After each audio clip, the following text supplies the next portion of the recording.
Sir, sir, with your kind permission, under Rule 72(1) of Rules and Procedures and Conduct of Business, I do oppose the introduction of the Foreign Contribution Regulation Amendment Bill 2020. Sir, before delving into the seeds of the legislation, sir, I am seeking a little indulgence from you for a distraction from the core issue, sir. Sir, कभी कभी ऐसा लगता है कि सदन में sir सत्ता पक्ष विपक्ष हम जैसे कि विपक्ष में रहते हैं, हमें सवाल पूछा जाता है। जब सवाल पूछने का अधिकार हमें है, जवाब देने का अधिकार होते हैं सत्ता पक्ष की। सर मेरी बात की एहसास कभी कभी ना समझते कुछ लोग अल्फाज से मतलब निकालते हैं। सर मैं हिमाचल भूमि को अपना देवभूमि मानते हैं। हिंदुस्तान की सर बंगाल के हर घर में आप किसी ना किसी एक शख्स को मिलेगा जो हिमाचल घूमते जाते हैं। हिमाचल हमारे लिए देवभूमि है।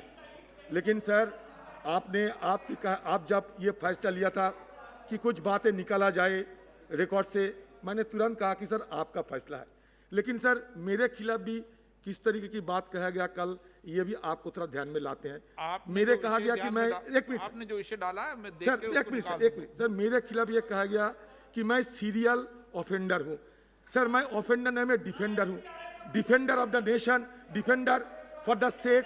Sir I am the defender of the democracy, of the sovereignty, of the communal harmony and furthermore I am the defender of communal harmony of this nation. Sir मेरा कहने का मतलब ये था कि जवाहरलाल नेहरू जी के खिलाफ बेबुनियाद बात ना उठाया जाए। मैंने भी मोदी जी का सम्मान करते हैं। मोदी जी के जन्मदिन पे मैं भी उनका पूरा शुभकामना किया है। मुझे बाहर में एक पत्रकार ने पूछा था कि आज मोदी जी के जन्मदिन पे सोशल मीडिया में चर्चा हो रहा है कि डे ऑफ नेशनल अनएम्प्लॉयमेंट। मैंने कहा ये बात हम सहमत नहीं हूँ। सर मैंने कहा था कि 14 साल आप सत्ता में है, अगर नेहरू जी के समय में कोई पीएनआरएफ फंड में कोई गड़बड़ी रहे तो आप निकालो। एक कोड़ी नेहरू जी के नेतृत्व में रिलीफ फंड से एक कोड़ी अगर इधर उधर हुआ तो मैं अपना ये पद त्यागने के लिए बिल्कुल तैयार हूं। सर मैं come to the point sir. The section 12A sir is a violation of an individual concerns on privacy of Aadhaar data. Sir मैं बिल्कुल दूसरे हिस्से में पहलू में आ रहे हैं। The Supreme Court judgment delivered on 22nd September 2018 denies government from setting up mandatory provision for Aadhaar as an identification document. That is against privacy concerns of citizens and violation of Supreme Court verdict.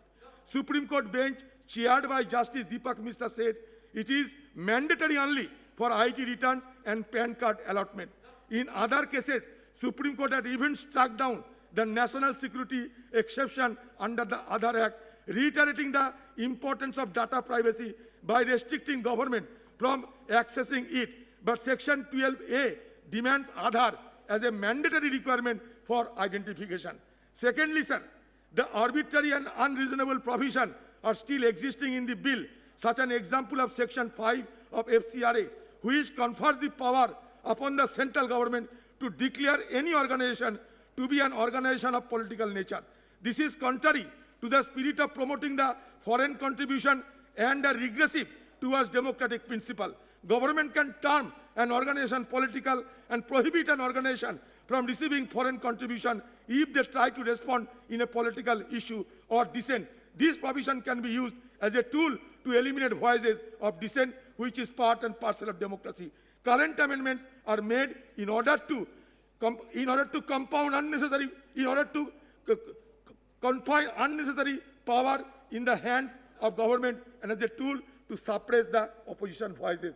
Sir, this is the reason for opposing the introduction of the bill. With this word, I am thanking you, sir. Before concluding, sir, मुझे एक बार आपको सराहना करने का मौका दीजिए।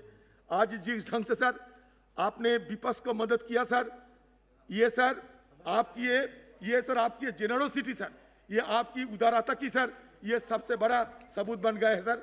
आज हम लोग आपसे छोटा एक मांग किया था, लेकिन फिर भी सर आप हमारा मांग पूरा नहीं भी कर सकते थे, लेकिन आपने हमारा मांग पूरा करके विपक्ष को आपने जिस ढंग से सम्मान दिया, ये एक मिसाल की तौर पर हमारे हिंदुस्तान की पार्लियामेंट्री हिस्ट्री में ये रिकॉर्ड रहेगा। Thank you sir.